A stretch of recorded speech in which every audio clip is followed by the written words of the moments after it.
আসসালামু আলাইকুম। আমি দৈনিক সংগ্রামের নাটোর জেলা সংবাদদাতা। আমি নাটোর গার্লস স্কুল অর্থাৎ নাটোর সরকারি বালিকা উচ্চ বিদ্যালয় কেন্দ্রে কিছুক্ষণ আগে এখানে এসেছিলাম, যে এখানে খবর পেয়েছিলাম যে জামাতের প্রার্থী অধ্যাপক ইউনূস আলী তিনি এই কেন্দ্রে এসেছেন।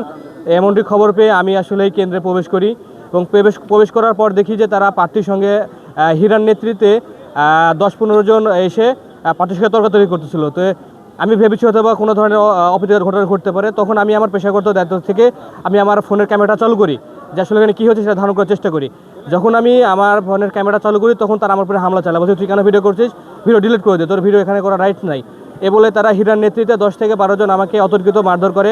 দেখতে পাচ্ছেন আমার পুরো শরীর, আমার জামা কাপড় সহকারে আমার পুরো ব্লেজার সব কিছু ওরা একদম ছিঁড়ে ফেলেছে। হীরা হচ্ছে বিএনপি এখানকার স্থানীয় নেতা, নাটোরের বিএনপি নেতা। হীরার নেতৃত্বে 10 থেকে 15 জন সন্ত্রাসী তারা এসে আমাকে মানে পুরোটা আমার পুরো শরীর দেখতে পাচ্ছেন আপনারা, আমাকে তারা কি করেছে একবারে। তারা আমার যে পর্যবেক্ষক কার্ড রয়েছে, আমার পর্যবেক্ষক কার্ডটা ছিঁড়ে ফেলেছে। আমার যা কিছু ছিল, আমার প্রেস কার্ডটাও তারা ছিনিয়ে নিয়েছিল, নিয়ে তারা মব সৃষ্টি করে।